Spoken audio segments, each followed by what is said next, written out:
Oy, Dad! Ito. Hi, happy birthday. Sabi mo, alagaan niya ako. Oo, alagaan mo si Mata, pero wag masyado. Kita mo yun? Yung cut off, ha? Yung cut off. Ay, oo, cut off, please. Bye-bye.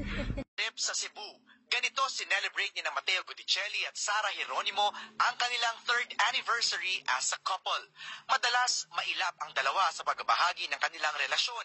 Pero sa pagkakataong ito, nagkwento si Mateo ng kanilang whale shark swimming experience sa Cebu. It was Sarah's first time. It was my first time also. So, Hindi ba siya kinabahan?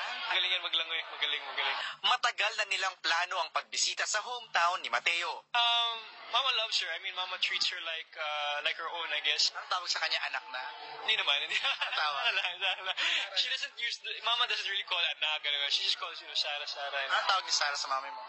Tita naman din. Di ba, mami? Di ba? Inamin din ng aktor na pag-usapan na nila ang kasal. Minsan, syempre. MJ talaga. 20s, okay pa naman. Ayos naman, we're enjoying life. And we'll see.